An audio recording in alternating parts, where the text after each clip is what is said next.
Señor, gracias por tu amor, por tu misericordia, tu bondad, tu cuidado.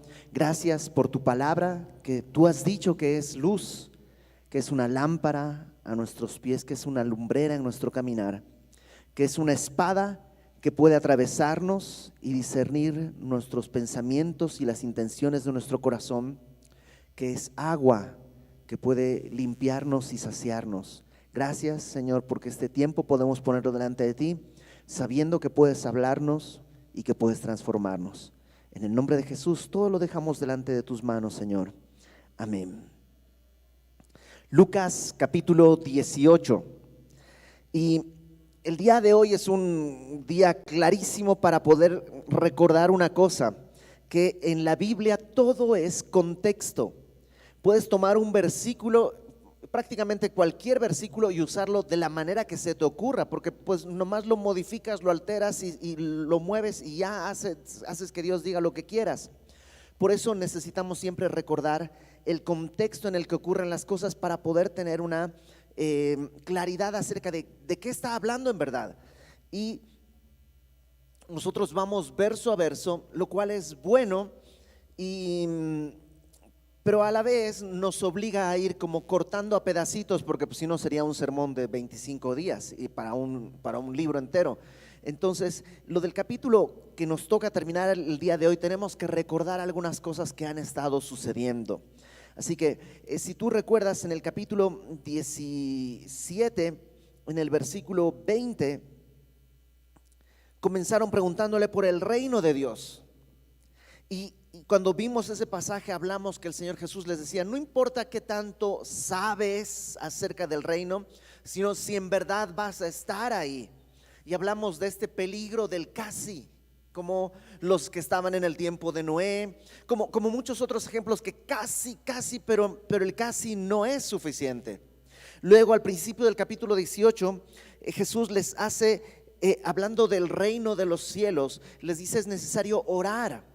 Necesitas perseverar y orar y no desmayar, porque el Señor es la manera en la que puede instaurar su reino en nuestra vida. Y se hace una pregunta al final del versículo 8: cuando venga el Hijo del Hombre, ¿hallará fe en la tierra? Y la respuesta es, pues lamentablemente no lo que quisiera, porque va a haber mucho rechazo. Luego explica un poco de cómo esta fe adecuada produce humildad en nosotros. ¿Te acuerdas estos ejemplos de este hombre publicano y este fariseo que estaban subiendo a orar? Y el fariseo decía, y no mentía, estaba diciendo la verdad: no soy como los ladrones, no soy como este publicano, no soy un pecador, doy mis diezmos. Todo eso es verdad, pero a la vez, aunque es verdad, en su corazón es algo que está destruyendo su fe, porque está haciéndole creer que él es más justo que los demás. En cambio tienes a un publicano, un cobrador de impuestos, que ni se atreve a a levantar la cara y dice: Señor, sé propicio a mi pecador. Y hablaba de la importancia de la humildad al presentarnos delante de Dios. Y como ejemplo de esa humildad nos presenta en el verso 15 a unos niños. Y déjame leer a partir del verso 15, 18-15. Traían a él los niños para que los tocase, lo cual, viendo los discípulos, les reprendieron. Mas Jesús, llamándolos, dijo: dejad a los niños venir a mí, y no se lo impidáis, porque de los tales es el reino de Dios. De cierto os digo que el que no recibe el reino de Dios como un niño, no entrará en él. Hay distintos momentos en los que se ve a Jesús bendiciendo a niños. En los otros evangelios, en Mateo aparece 2 veces. Entonces parece que no era una actitud, no era algo raro, ya había sucedido. Pero en cada narración hay algo distinto en la enseñanza. En este caso en particular, lo que nos muestra es cómo estos niños vienen, los traen para que Jesús les bendiga. Y los apóstoles son los que les dicen: a ver, los niños, háganlos para allá, háganlos a un lado. Y podría ser, no lo sabemos, pero podría ser porque acuérdate que ya está Jesús subiendo a Jerusalén. Este es su último viaje a Jerusalén. La Pascua en la que va a morir está a la vuelta de la esquina. Y Jesús ha estado hablando que ese es el momento exacto en el que Él va a cumplir todo lo escrito. sus discípulos han estado repartiéndose quién va a ser quién en el reino de Dios. Han estado peleando por quién va a ser el mayor. Y en esa perspectiva probablemente sus discípulos piensan, bueno, antes que bendiga a los niños estaba bien porque pues estaba todo normal, pero ahora es el momento más importante, no tenemos para nimiedades, a ver, los chicos, háganlos a un lado. Y el Señor Jesús lo que dice es, ojo, el reino de Dios se debe recibir como un niño, si no, no puedes entrar en él, en el reino. ¿Cómo es un niño? Bueno, en este caso, los niños no venían a ganarse el amor de Cristo, venían sin nada que ofrecer, venían simplemente a recibir una bendición. No decían cuánto vendes tu bendición o me bendices, yo prometo dar. No había ningún intercambio, venían simplemente a recibir. En segundo lugar, no es que venían los niños, alguien los traía. Alguien, sus papás los traían. No es que dijeron en el sindicato de niños, tenemos una gran idea, vamos a buscar a Jesús. No, los papás trajeron a los niños casi sin preguntarles a ellos si quieren o no. Y de alguna manera es la forma en la que Dios trabaja con nosotros. Nosotros no tenemos nada para intercambiar. El reino de Dios lo recibimos sin poner nada a cambio. ¿Qué puedes dar? Lo cantábamos hace un momento. Oh Cristo, ¿qué puedo yo? ¿Cómo puedo pagar tu sangre derramada en mi lugar? ¿Qué puedo poner a cambio? Nada. Somos como un niño que cuando un niño recibe un regalo no te pregunta, ¿cuánto te costó y qué te doy a cambio? Nada. Nomás lo recibe y abre y lo disfruta. Así se recibe, dice, quien no recibe así el reino no puede entrar. Tienes que tener esa humildad para recibir. Y dice la palabra que nadie viene a Jesús si el Padre no le trae. Lo mismo que estos niños que son traídos, así tú y yo fuimos llevados a Cristo. Entonces, ¿quién puede decir, soy muy inteligente? La verdad, examiné todas las opciones, el budismo, las filosofías hindúes, también examiné el Corán y examiné la Biblia y después llegué a una conclusión sabia y dije, no, el Señor nos agarró, nos encontró, nos trajo casi sin pedirnos permiso y aquí estamos. El que no recibe el reino de Dios como un niño no puede entrar en él.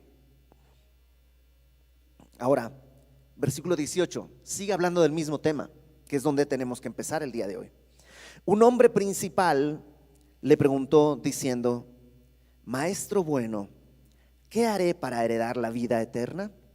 En los otros evangelios este hombre se lo conoce también como el hombre joven o el joven rico, ¿no? Porque dice que era un joven. Aquí dice que era principal, es decir, que era importante a pesar de su juventud. Era un hombre que tenía una cierta reputación dentro de la sociedad. Y vamos a ver más adelante que además era rico. Entonces era lo que cualquiera podría desear y en un buen deseo. ¿Qué quisieras para tus hijos? Bueno, que a su juventud sean principales en la sociedad, es decir, que tengan un grupo de liderazgo, que sean, además, como vamos a ver, es un hombre que está caminando moralmente bien, no es un bandido, no es un sinvergüenza, que además tenga un éxito económico. Este hombre es como que el deseo de cualquiera para sus hijos o para sus amigos. Y este hombre viene y le dice, Maestro bueno, ¿qué haré para heredar la vida eterna? Y esto nos revela dos cosas acerca de él. Número uno, sabe que no tiene la vida eterna, que le falta. Es decir, tiene moral, tiene capacidad, tiene éxito, tiene todo lo que tú quieras, pero él sabe que le falta algo. Por eso viene y pregunta, ¿qué hago para heredar la vida eterna? Sabe que le falta algo. Número dos, este hombre piensa que como él ha tenido éxito en todo lo anterior, nomás dime qué hago y voy a conseguir la vida eterna. Porque él no viene a decirle, Señor, ¿tendrás un poquito de vida eterna para regalarme? No, viene justo lo contrario de los niños que decíamos, ¿no? Los niños reciben el reino y ya. Este hombre viene a decirme, ¿qué tengo que hacer para que me des vida eterna? Está poniéndose de alguna manera a negociar con Dios. ¿Qué puedo darte para que tú me des esto? Tal vez no lo hace de una manera perversa, simplemente es lo que él alcanza a entender. Y dice, verso 19, Jesús le dijo: ¿por qué me llamas bueno? Ninguno hay bueno sino solo Dios. Y esta respuesta a lo mejor puede traducirse en muchas más preguntas. ¿Por qué está diciendo eso? ¿Está diciendo que Él no es Dios? ¿O a qué se refiere? Lo que Jesús está diciéndole es que lo bueno no es una escala.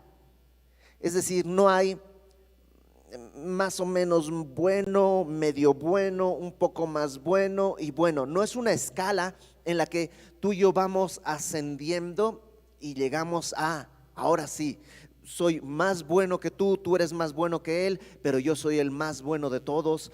No hay una escala. Lo bueno no es una escala, es un punto, y ese punto es Dios. O sea, nadie puede decir yo estoy un poquito más cerca, porque no es una escala. Hay de dos sopas y una ya se acabó. Bueno es Dios y todos los demás no alcanzamos. No hay una escalera, no hay un punto intermedio. Y entonces lo que le está diciendo es: ojo, si me estás diciendo bueno, solo hay uno, es Dios. ¿Estás creyendo que soy Dios? ¿En verdad estás hablando con conciencia?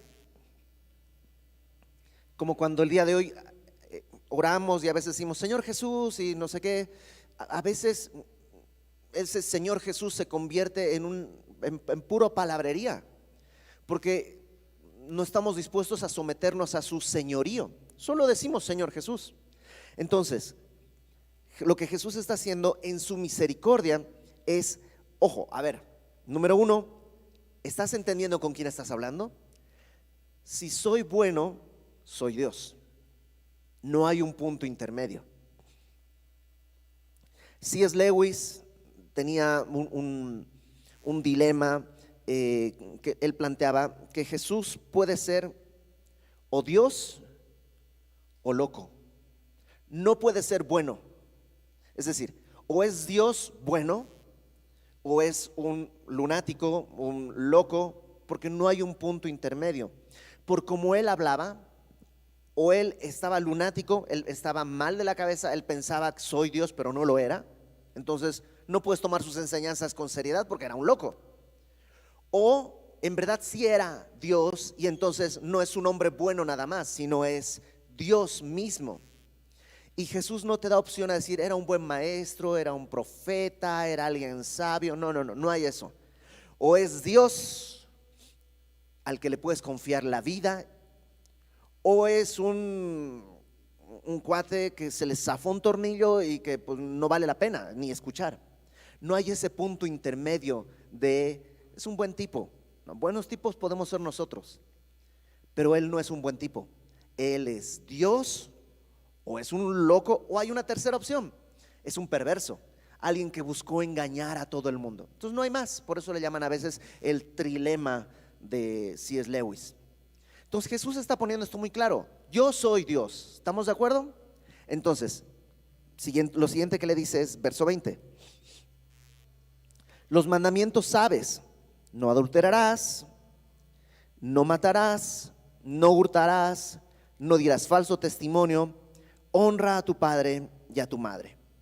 Por supuesto no cita todos los mandamientos de la ley, toma 5 de los 10 mandamientos. ¿Y por qué solo toma estos 5? Porque toma los que son fácilmente comprobables a la vista. Es decir, no adulterarás, no cometerás adulterio, es fácilmente comprobable, ¿no? Si has estado con otra mujer además de tu esposa, pues estás cometiendo adulterio. Es como fácilmente verificable si has hecho esto. Entonces le pone estas 5 cosas: no cometerás adulterio, no matarás, no hurtarás, no dirás falso testimonio, honra a tu padre y a tu madre. Y este hombre le responde, yo siempre me he quedado con la duda, es de esas cosas que cuando llega al cielo le voy a decir, ¿me prestas el VHS porque es de esa época, ¿no? Va a estar en VHS, de esa escena, porque me da la impresión que este hombre lo interrumpe, que ni siquiera espera que Jesús termine de hablar. Este hombre le dice, todo esto lo he guardado desde mi juventud. La frase desde mi juventud, algunos piensan que está hablando desde su bar mitzvah, desde que él ya es responsable de su vida, desde que ya es, aquí diríamos como desde sus 15 años, ¿no? Como que es como el momento icónico en la vida de las niñas y no sé qué. Una cosa así, es como desde mi juventud lo he hecho. eh, pues es fácilmente verificable. O sea, no he cometido adulterio, no he matado, no he robado. Lo de no dirás falso testimonio podría ser, pues nunca he jurado en falso. He dicho mentiritas, pero no en juramento, pero nunca he jurado en falso. Entonces, de alguna manera, pues podemos darle el crédito. Era un buen tipo, este sí era un buen tipo. Era un buen hombre, un hombre decente. Además, era un gran partido. ¿Quién no quisiera que su hija se case con un cuate que tiene éxito económico? Es un hombre además moralmente correcto. O sea, la verdad es un buen tipo. Y Jesús le dice, verso 22, oyendo esto le dijo, aún te falta una cosa. Vende todo lo que tienes y dalo a los pobres y tendrás tesoro en el cielo, y ven, sígueme. Lo primero que me viene a la mente cuando leo eso es como una cosa, y hay como 3 o 4 cosas. ¿A qué te refieres con una cosa? No, hay una sola cosa que le está diciendo. Todo lo demás es para poder cumplir eso. Lo que Jesús le está diciendo es, sígueme, ven detrás de mí. Pero para poder hacer eso, todo lo que tienes, deshazte de todo lo que tienes para que puedas seguirme. Ahora, ¿cómo decirlo? Esto le está diciendo a este hombre en particular. No es un llamado a que todo cristiano tiene que deshacerse de todo para seguirle. No es ese llamado así para todo cristiano, pero tampoco es falso que puede haber gente que está llamada de esa manera. Pedro lo hizo. O sea, Pedro dejó su barca y le siguió. Y Mateo dejó su banca de los impuestos y le siguió. Y Juan dejó a su familia, con su hermano, dejaron a su padre, dejaron su negocio y le siguieron. O sea, tampoco es algo tan raro. A veces vemos esto como, pero a lo largo de la historia, un montón de gente ha hecho esto. Y no conozco ninguno que se haya arrepentido de haber hecho esto. Entonces, ¿qué quiere decir? ¿Que tú y yo tenemos que vender todo lo que tenemos y dárselo a los pobres y seguirle? No necesariamente. Si Dios te llama, sí, pero es que el punto no es cuánto tienes acumulado, o que si tienes un coche, o cuánto tienes en tu casa, 2 televisores o solo uno, o si tienes 3 teléfonos. No va por ahí, porque lo que Jesús está tratando de hablarle es de los otros mandamientos. El primer mandamiento es: amarás a Dios por sobre todas las cosas. No tendrás otro Dios delante de mí. Y el problema de este hombre es que las cosas que se pueden ver las tienen bastante bien resueltas, pero en su corazón hay idolatría, hay avaricia. En Colosenses capítulo 3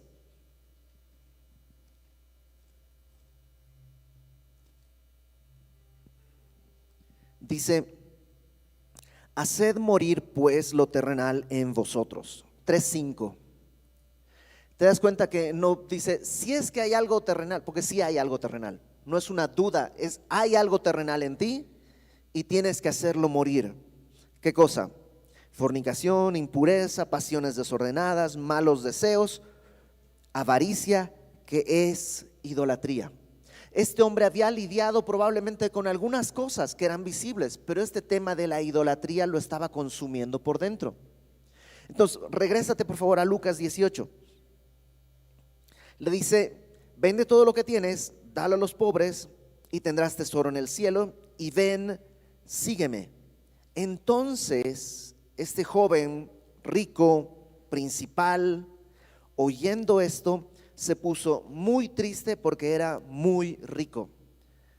Yo siempre he pensado que si yo fuera muy rico sería muy feliz, pero depende con qué lo compares. El problema de este hombre es que lo que él está viendo es: si tengo que seguir a Jesús y renunciar a todo esto, es mucho lo que tengo por perder, es mucho lo que tengo por soltar. Para él tiene tanto apego a todo esto que él ha acumulado, que soltarlo por Cristo se le hace un precio caro. Se le hace un precio que le cuesta soltar, y por eso dice: híjole, no puedo. Y tenía ganas, en verdad tenía ganas, por eso se pone triste. Porque es como que dijera, híjole, no, lo intenté pero no se pudo, porque en realidad no pudo. Él, ¿cómo vino? Vino pensando que puede negociar con Dios. Y cuando Dios le dice, ok, ¿quieres sentarte a la mesa? Ten en cuenta una cosa, estás negociando con Dios. Bueno, solo hay uno. Pon aquí en la mesa todo lo que tienes. Declárame el Señor de tu vida. Porque tampoco Jesús no le está diciendo vas a vivir en la pobreza y en la miseria. No, tal vez no. Tal vez le puede retribuir todo y se lo puede regresar. Y el problema no es con los ricos, porque la próxima semana veremos a Zaqueo, que Zaqueo era rico y Jesús no le dice vende todo lo que tienes y dáselo a los pobres. El problema, lo que había era en su corazón. Ese era el asunto. Dios no quiere quitarte tu dinero, Dios quiere tenerte a ti. Es como, a menudo yo tengo que lidiar con mis hijos con ciertas cosas que les pido que hagan y no quieren hacer porque pues a ellos en ese momento lo consideran injusto. Vamos a hacer escuela, no, ¿por qué? Y ellos no ven que yo no les estoy pidiendo deja de ver este programa, deja de hacer esto por maldad. Lo que yo quiero es que tengan algo mucho más alto. Y habrá tiempo para ver sus programas y habrá tiempo para ver todo eso. Yo lo tengo en mente. Y si yo siendo padre puedo ver eso, imagínate el Padre que está en el cielo. Si te dice suelta, es porque es tiempo de soltar. Es porque eso te está quitando algo que Él quiere darte. Entonces se queda muy triste porque era muy rico. Y Marcos, el Evangelio de Marcos dice que cuando le hizo esta respuesta, dice Jesús le amó. ¿No? Qué bonito. O sea, Jesús no se sacó de onda. Jesús no se decepcionó. Jesús no dijo qué vergüenza. O no, le amó. Le dolió que este hombre no esté listo. No sabemos qué es lo que va a pasar después. No sabemos si se lo encontró más adelante. No sabemos. Porque el propósito de la historia no es contarnos la vida de este hombre, sino que tú y yo nos podamos identificar y ver qué es lo que Dios quiere decirnos el día de hoy. Entonces le dice sígueme. Él, oyendo esto, se puso muy triste porque era muy rico. Al ver Jesús que se había entristecido mucho, dijo: cuán difícilmente entrarán en el reino de Dios los que tienen riquezas. ¿Por qué? Porque mientras más riquezas tienes, es más difícil soltar. Yo les he platicado mi testimonio. Yo cuando llegué a México tenía una maleta y ya. Y ahora que nos mudamos a Querétaro hace unos años, fue un camión de mudanza. Cuando llegué a México, regresarme a mi país era meter las cosas en mi maleta. Es más, hasta podía ni llevarme todo. Con la ropa que me iba puesta me podía regresar, porque todo lo mío estaba allá. Han pasado los años y si hoy tuviera que regresarme, sí tengo un gran conflicto. Me llevo todas mis Biblias, me llevo todos mis juegos de mesa, me llevo los juguetes de mis hijos. O sea, ¿por qué? Porque ya tengo más cosas. Lo mismo ocurre con nuestra relación con el Señor. Aquel que tiene muchas riquezas y se ha enlazado con ellas va a tener problemas, va a ser difícil. No dice que es imposible. Dice cuán difícilmente entrarán en el reino de Dios los que tienen riquezas, porque es más fácil pasar un camello por el ojo de una aguja que entrar un rico en el reino de Dios. Esta frase, es más fácil que entre un camello por el ojo de una aguja, algunos la han interpretado de manera alegórica, como que es una imagen, pero yo creo que Jesús está diciéndolo de manera literal. No sé si has intentado meter un camello dentro de una aguja. No es fácil, ¿no? Y eso que tiene la joroba así como que para que entre más fácil, pero no entra. Y lo que está diciendo es, mientras alguien sienta estas riquezas como parte de su vida, es como un camello tratando de entrar en una aguja. No cabe, no puede. Y creo que de manera muy clara está diciendo, esto no va a poder ser así. Tan claramente es que los que lo escuchan, verso 26, le dicen: ¿quién pues podrá ser salvo? Y Jesús responde: lo que es imposible para los hombres es posible para Dios. ¿Por qué? Porque Dios es bueno. Solo Dios es bueno. Solo Él puede hacer que el camello pierda todo lo que le sobra para que quepa por el ojo de una aguja. No sé si me explico.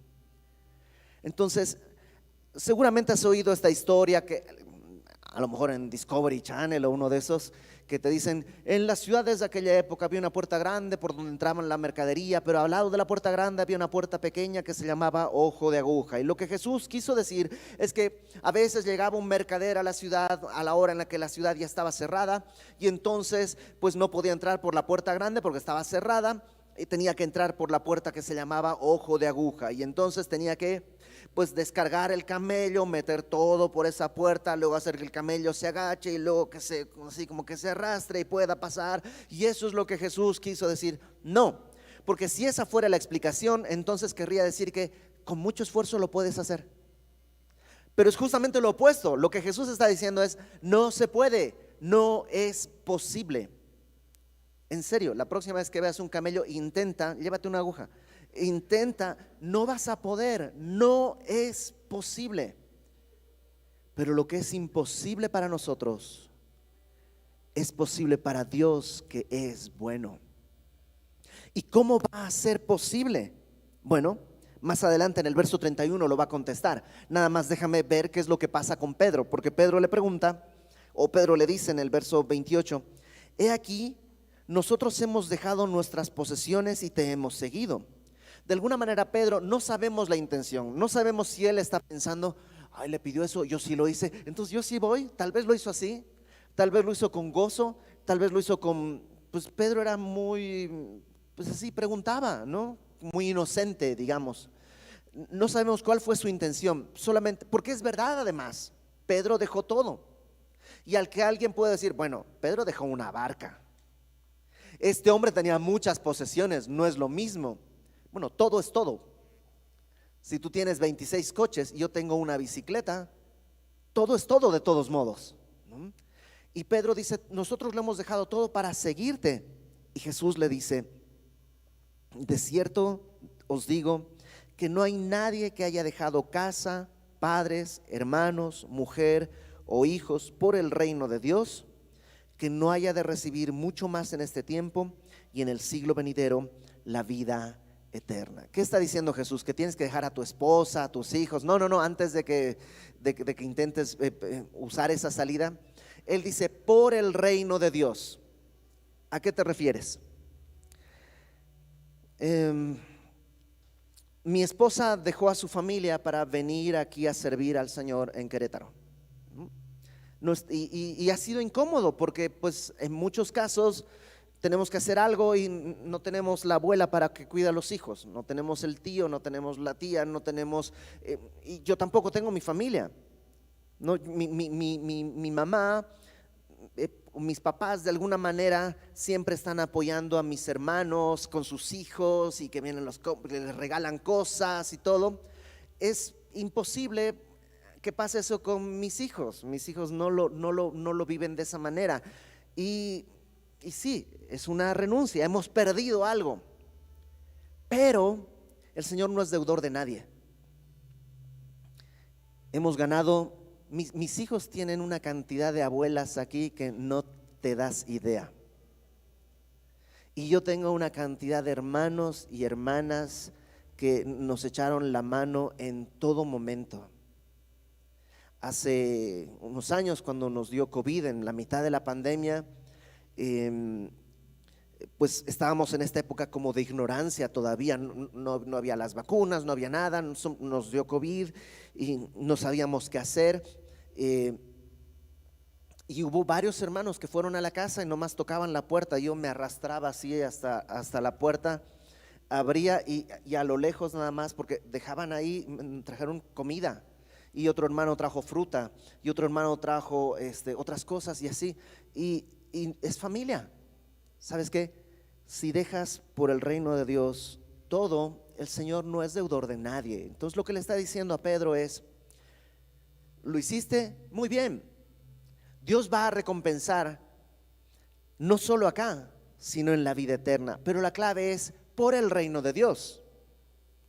Si tú dices quiero enriquecerme, entonces voy a dejar todo para enriquecerme, no funciona, porque no es por el reino del dinero, sino por el reino de Dios. Ahora lo va a explicar mejor en el verso 31. Tomando Jesús a los 12, les dijo: he aquí, subimos a Jerusalén, y se cumplirán todas las cosas escritas por los profetas acerca del Hijo del Hombre. Y yo imagino la cara de todos los apóstoles, una sonrisa.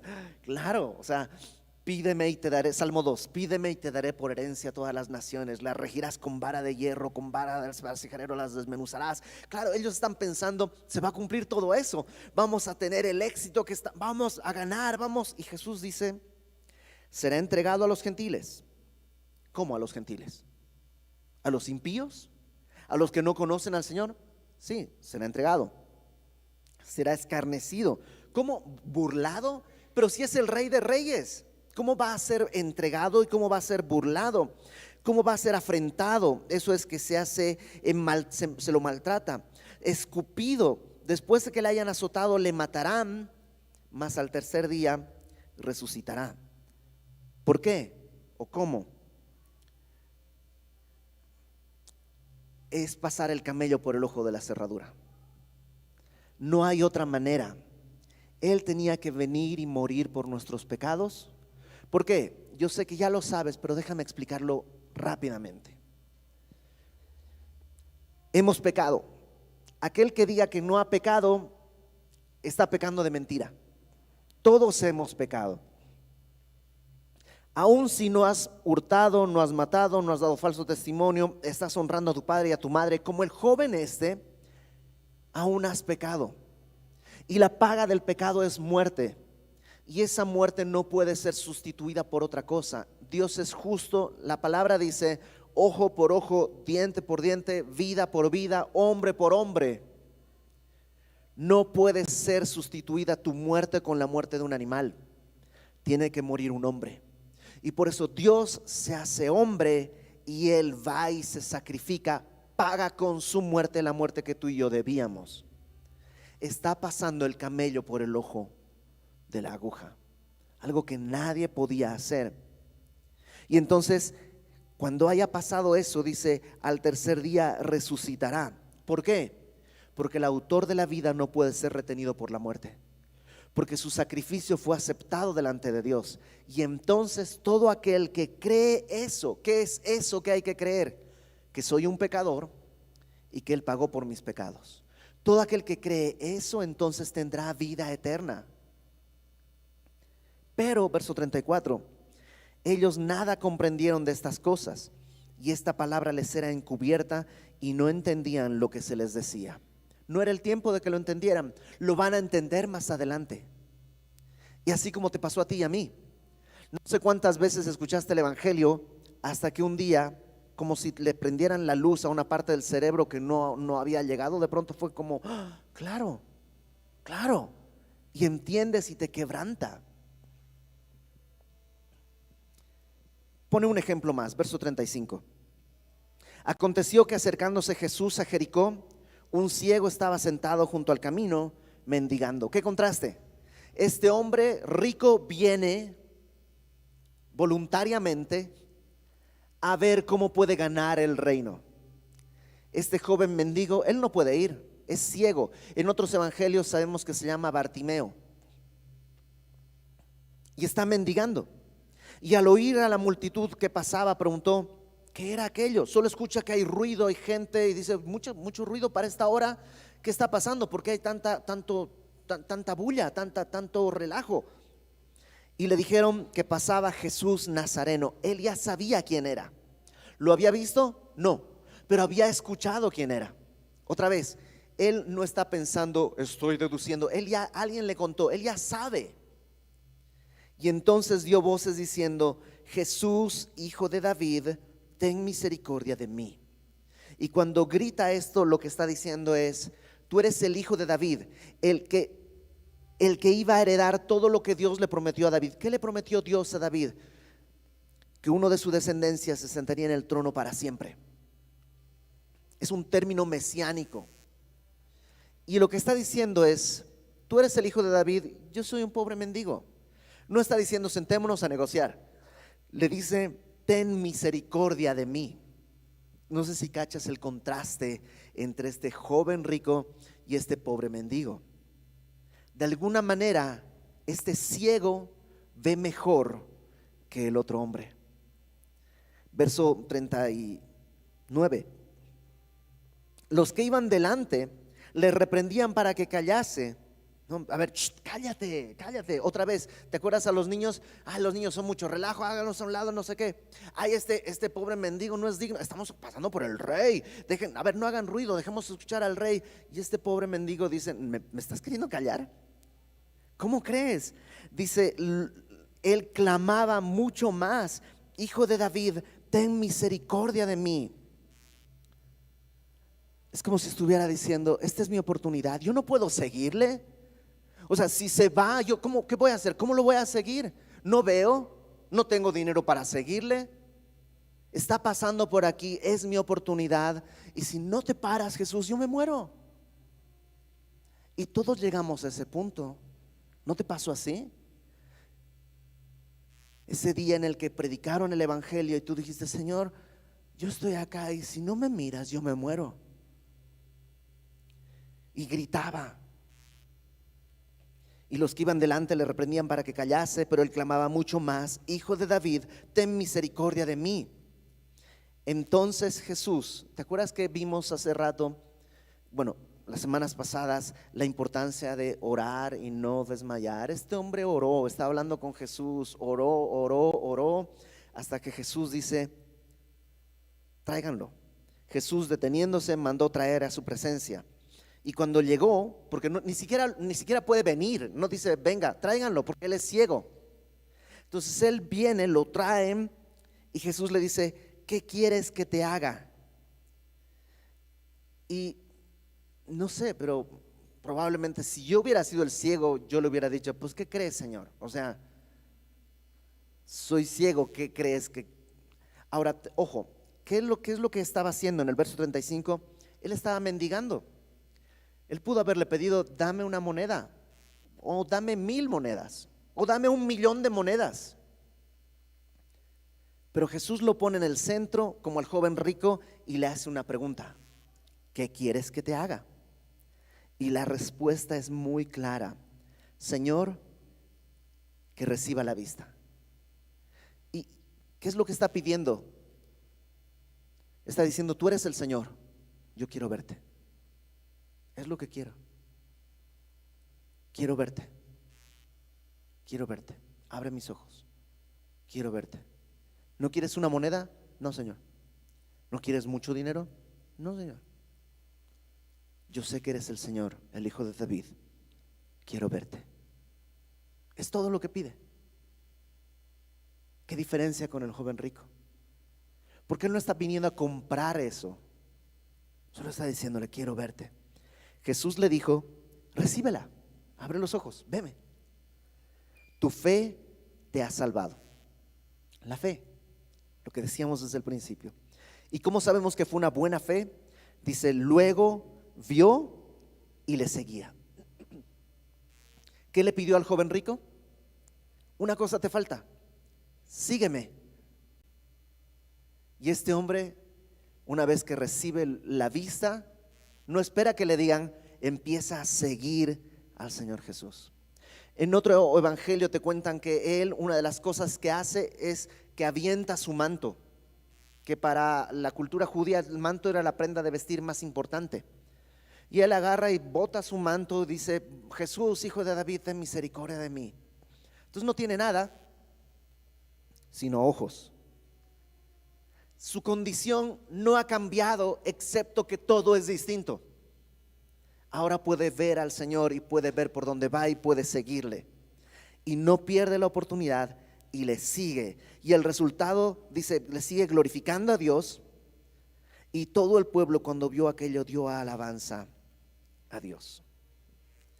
Y eso es lo que Dios quiere para nosotros. Dios quiere que, como esta viuda, ¿te acuerdas? Una viuda que iba con un rey injusto, pero que perseveraba que tú y yo perseveremos en nuestra comunión con el Señor, que tengamos una fe humilde como tenía la de ese publicano que sabía que era un pecador, que como los niños podamos entender que Dios quiere llevarnos. Déjate llevar. Dios te está agarrando de la mano y te está diciendo: te voy a llevar a mi hijo. No hagas berrinches. Pero es que quiero este dulce, es que no me compras, es que... Si tú sueltas todo por el Señor no es deudor de nada ni de nadie. Ten esta fe, abre los ojos. Dios te está diciendo aquí: ¿qué quieres que te haga? Y la única respuesta correcta es: Señor, quiero verte.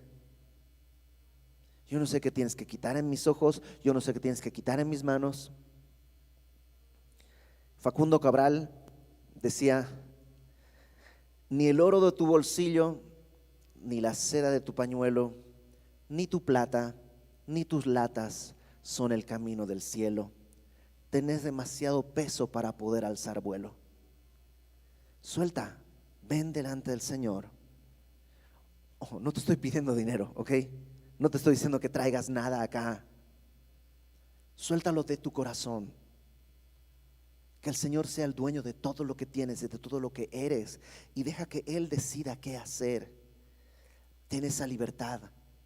No te entristezcas si Dios te dice: dame.